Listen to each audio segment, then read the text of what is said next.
Guys, have you ever felt like the whole church thing just doesn't work for you? Like, whenever you show up, you're just kind of bored and wondering why you're there?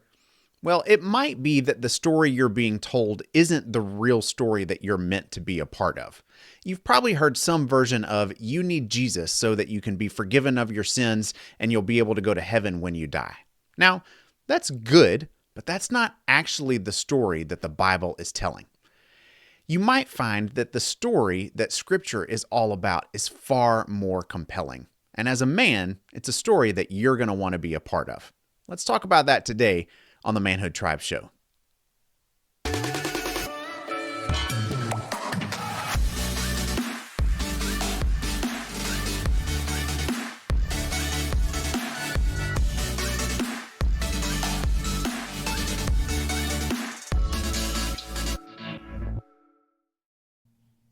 Guys, want to know how you measure up as a man? I've got a great resource for you. It's called How Manly Are You? And it's a free quiz that you can take to figure out how you stack up against what it means to be a man.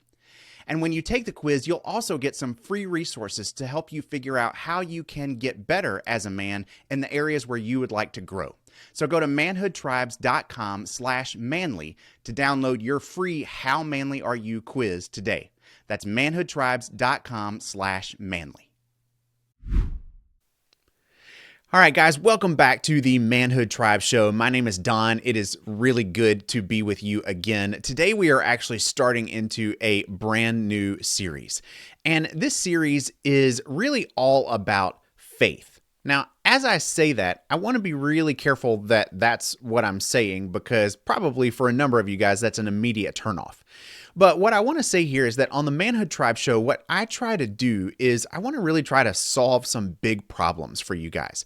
I want to address the things that men are asking about life, about themselves, about the world around them, and really kind of trying to figure out, even if it's not like the highest priority in your life, it's probably a big question mark that you've got rolling around in your head somewhere.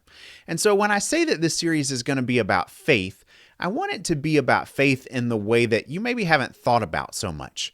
I want it to be about faith for you guys in particular who you would maybe say, this whole faith thing, I'm just not sure if it works for me. Like, I don't know if I'm cut out to kind of be the church going guy, to be the nice guy who shows up and follows all the rules. And yeah, like I want to be there for my wife and for my kids. And I certainly want my kids to grow up making good choices. But like when push comes to shove, like I show up to church and I'm just bored. Like, I don't feel like it really has anything to say to me, or I've been around the message that other Christians are preaching and it just makes me feel uncomfortable or weird, or man, they're so nice that I'm not really sure that I fit with that group.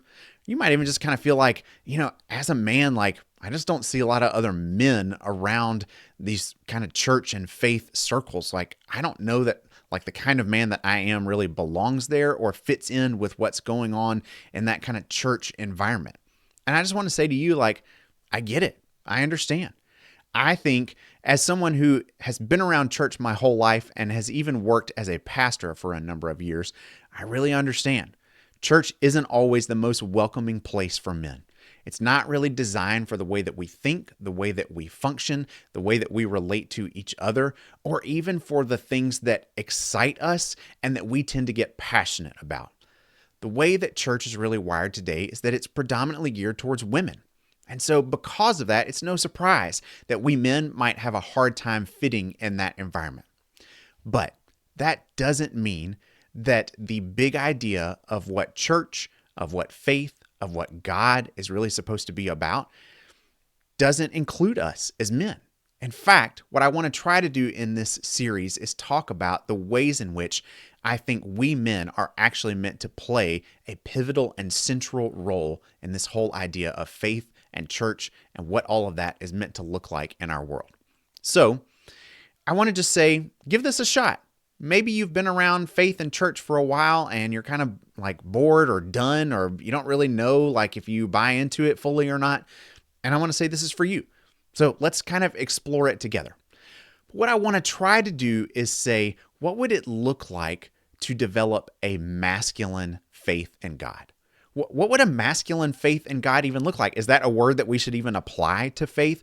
What would it look like to have a manly faith so that the way that I live out my spiritual life feels like it's a part of what it means to be a man, not just kind of this like softer, sort of effeminate side to me where I do nice things and, make all the right choices.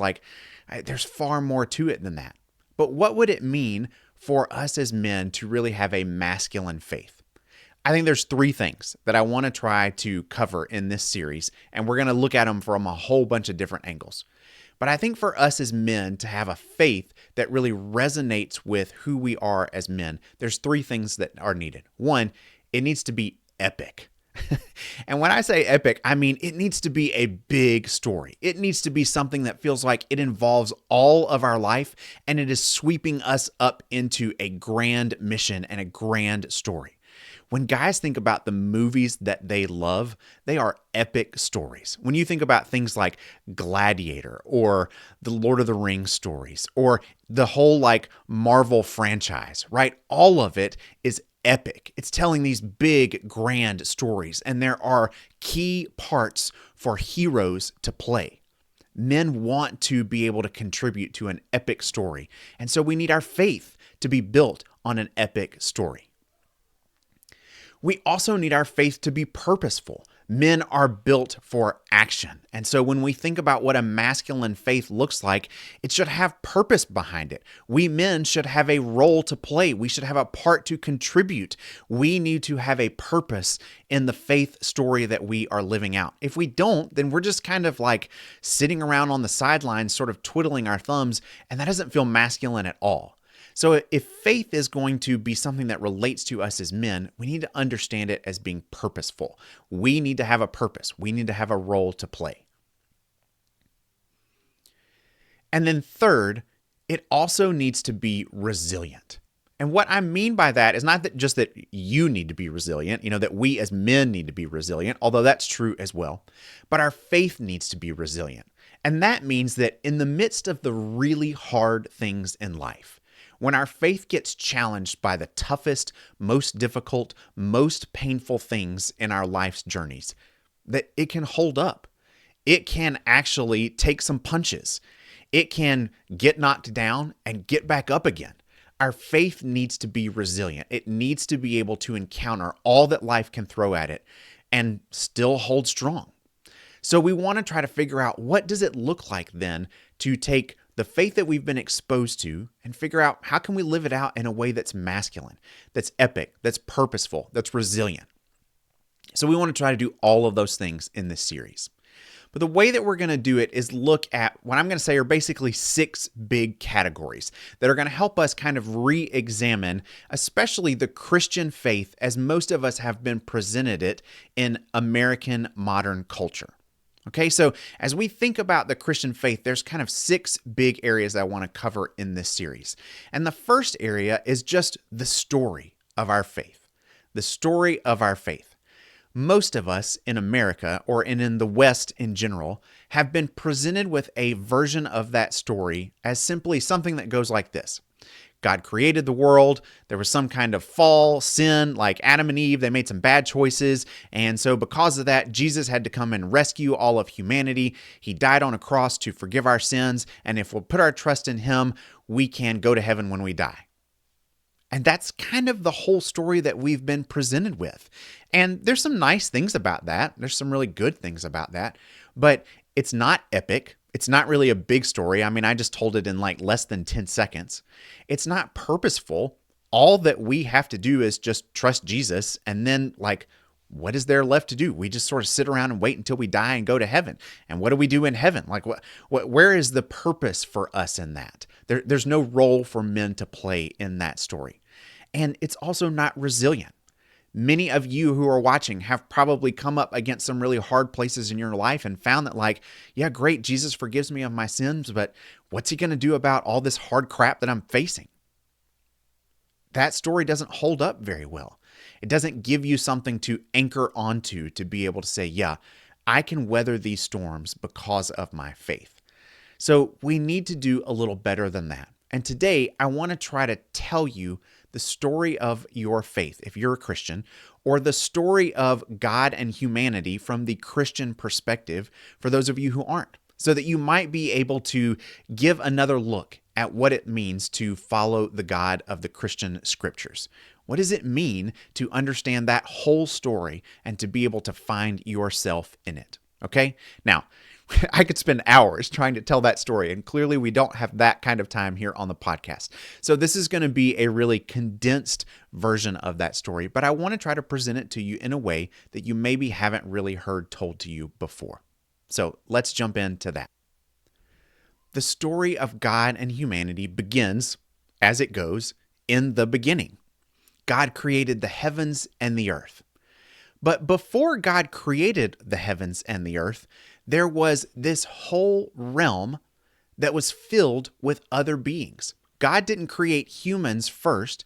He created the spiritual races first. Sometimes we call them angels, but the Bible actually has lots of words for spiritual beings. The kind of generic term for that is Elohim. These are just spiritual beings who existed in God's spiritual realm and worked with him in all manner of ways. They were involved in helping God with the creation of the physical realm, which is the world that we inhabit. Sometimes the scriptures call that the earth or just the land. We are a part of that realm, but there was a whole realm that came before us. And when God created this realm, he made us as humans in particular to kind of be the governors or the rulers of this realm. He said that we were made in his image, which means that we were meant to be what the Bible calls an idol or an icon.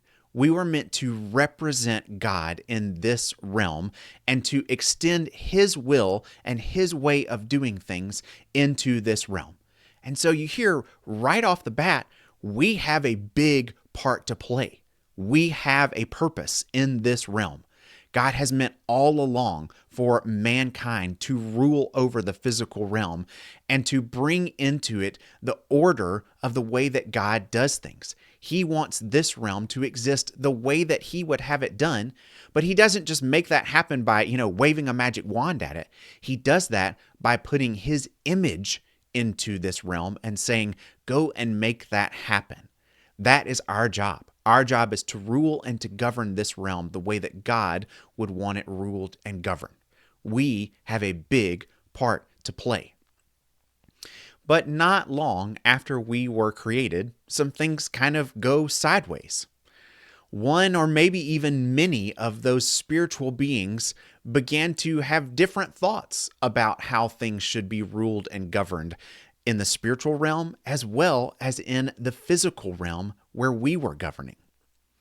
The story is that a being who we call Satan tempted our first humans into thinking that God was holding out on them and that he had created them in a way that they were missing out on some of the things that the spiritual beings got to be a part of and that they got to know.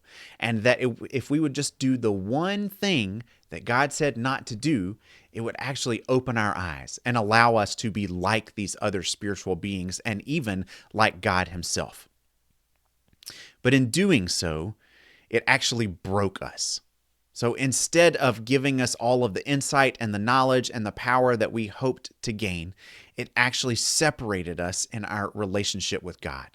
We were still his image, but we were now broken in that way. We weren't able to actually fulfill the role that he wanted us to do because we couldn't function the way that he wanted us to function. We had been tempted and we fell for the trap.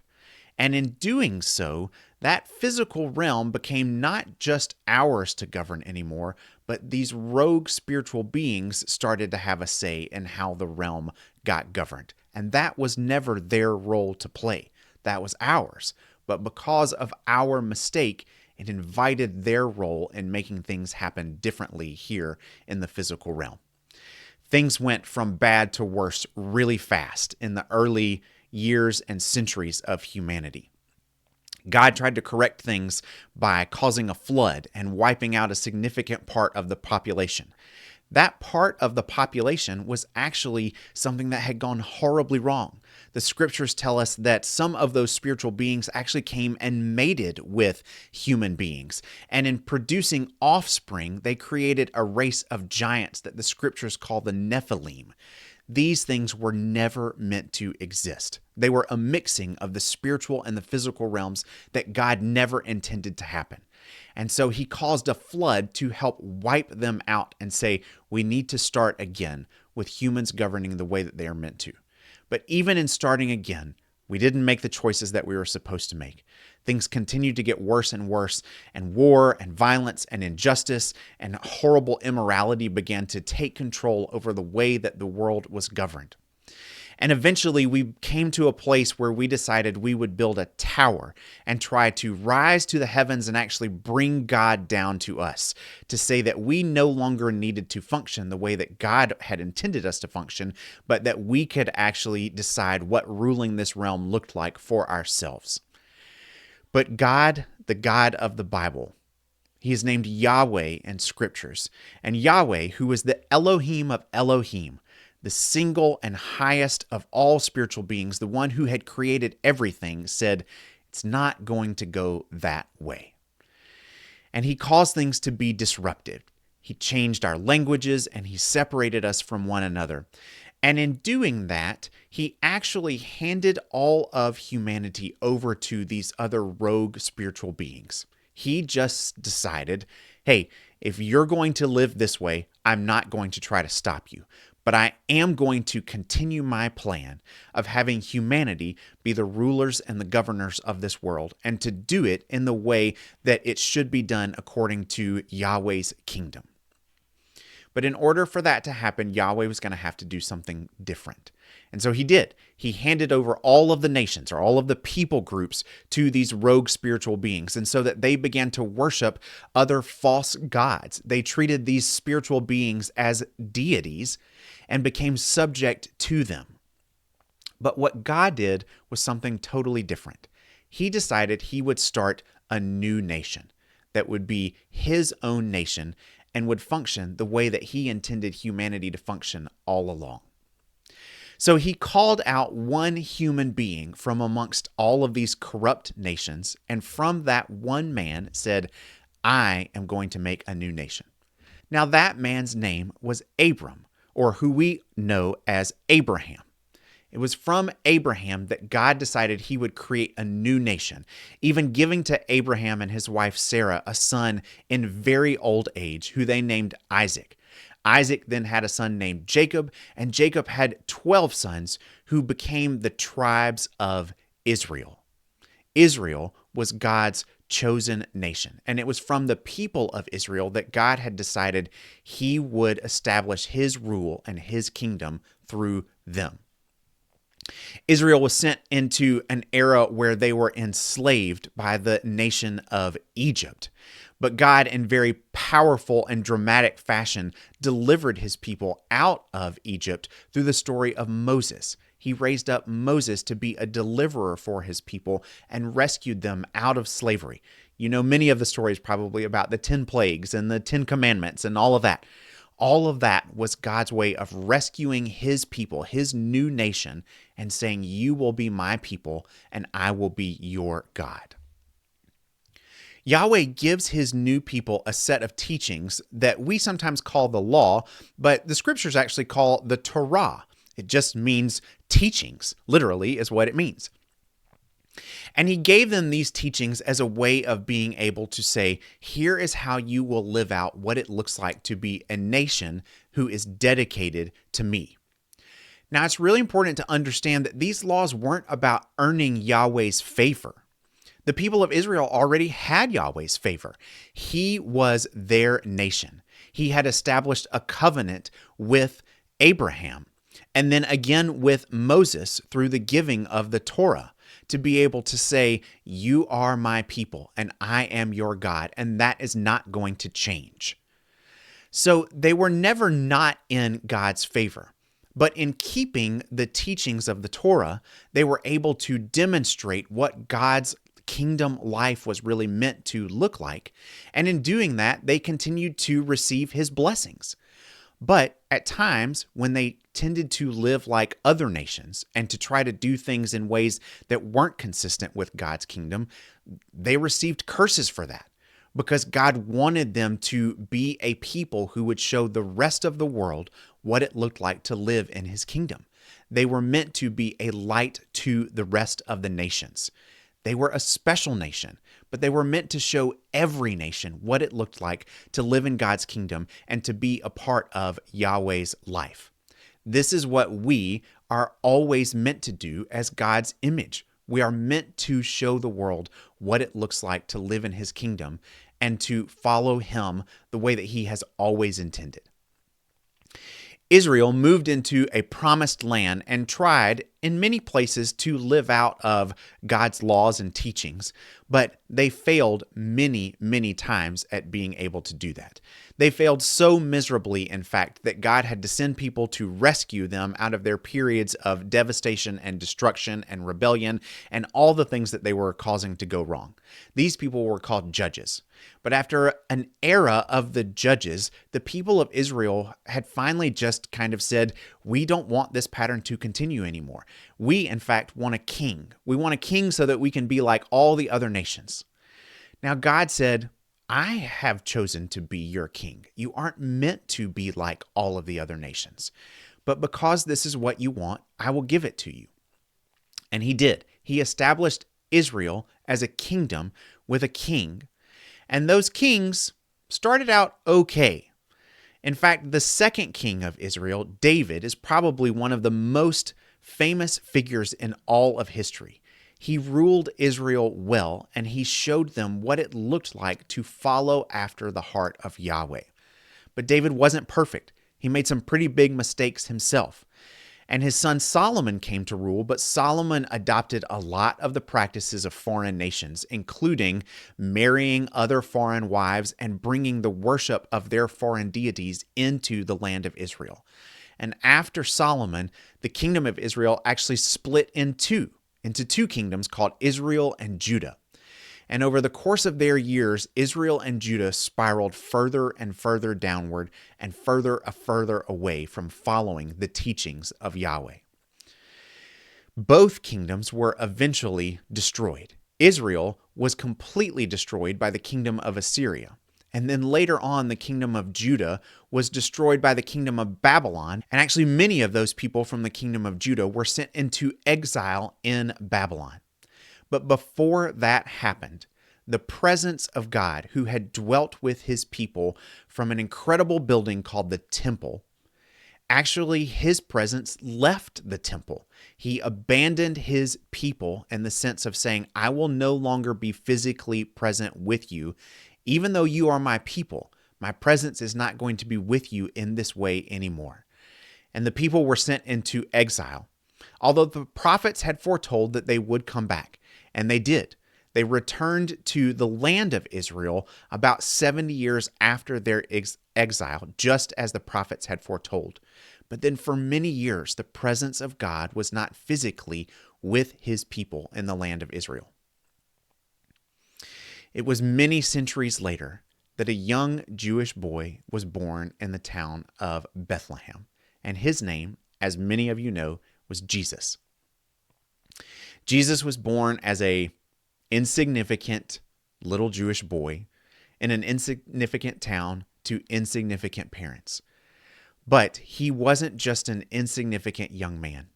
He was the Son of God, and he went on to live a life that demonstrated exactly what it meant for mankind to live a lifestyle that looked like the life of God's kingdom as he had always intended.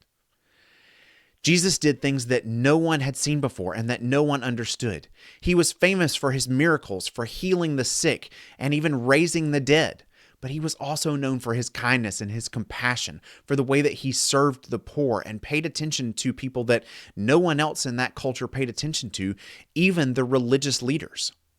Jesus took the teachings of the Torah and helped them understand what it meant to follow Yahweh in a whole new way of understanding that. But because he was suggesting new kinds of things and because he hadn't come up from the significant teaching schools that many other teachers had, he was looked at kind of funny, and he angered the religious leaders and the political leaders of the day significantly. And because of that, they sought to bring him down, even to the point of killing him. Jesus, a son of Israel, but also the Son of God, suffered a death for the way that he had lived, but for the controversy that he had brought to the people of Israel. But in dying, he did something that no one expected. In his death, he actually went to the realm of the dead, the place where all dead humans had gone, and rescued them out of the slavery of the enemy. They no longer belonged to the rogue spiritual beings who had come to overthrow the world and to rule it as they wanted to rule it. But instead, he said, "You have access to my kingdom now." And then on the third day after his death, he actually rose from the dead.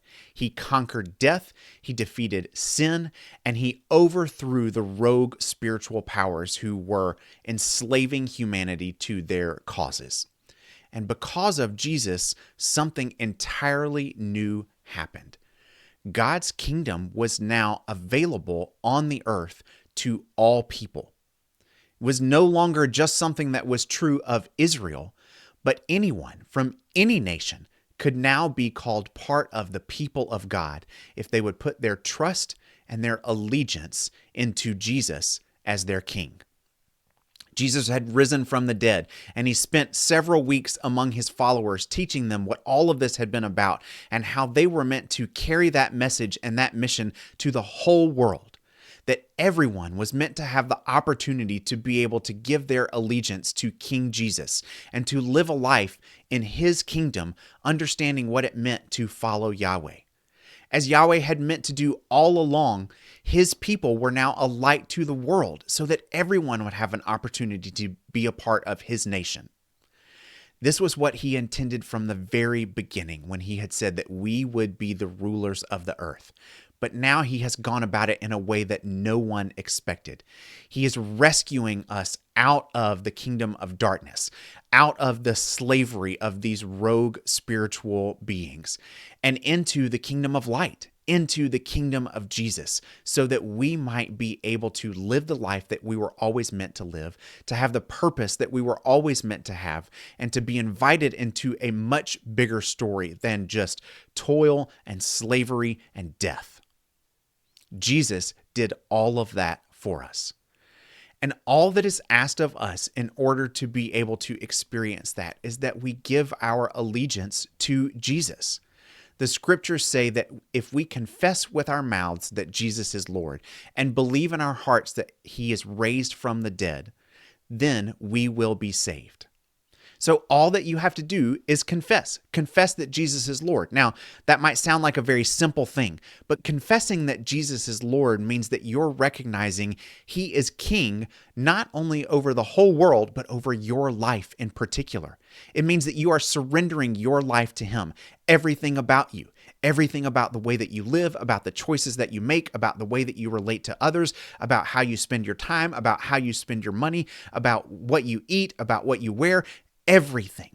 You are surrendering everything to him. He is Lord, and you are confessing it. If you are willing to do that and to believe in your heart that God actually raised him from the dead, to have confidence that he really is who he says he is, and that actually happened, he will save you. He will rescue you out of darkness and into his kingdom of light. It is a free gift to anyone who wants it, to anyone who is willing to give their allegiance to Jesus. And in doing that, we agree to participate in the mission of his kingdom, which is to say, there are so many who are still lost and enslaved to the kingdom of darkness. And just as Jesus is about rescuing them, he wants us to be doing the same. Our purpose is to bring the kingdom of light to the earth. You see, the thing about Jesus' kingdom is that it isn't something that is far away and distant. When we think about dying and going to be with Jesus in heaven, that's not really the whole story. The whole story is that God's kingdom is coming to earth. And while we might experience death and separation from the earth for a little while, we are always meant to live here. In the end, we will be resurrected with new bodies, and we will live here on the earth and bring God's kingdom rule to bear for all of eternity. But in the meantime, we're meant to do it in what little ways that we can, in the ways that we relate to each other, in the ways that we show up and serve those in our community who most need serving, in the ways that we engage with politics, in the ways that we engage with business, in the ways that we handle our money and our relationships and our time and everything. Everything about what you do is meant to display Jesus' kingdom to others. You have a purpose. You are his image. You represent to the world what living in his kingdom is meant to be about. This story is epic. It is purposeful. You have a role to play, and it is resilient.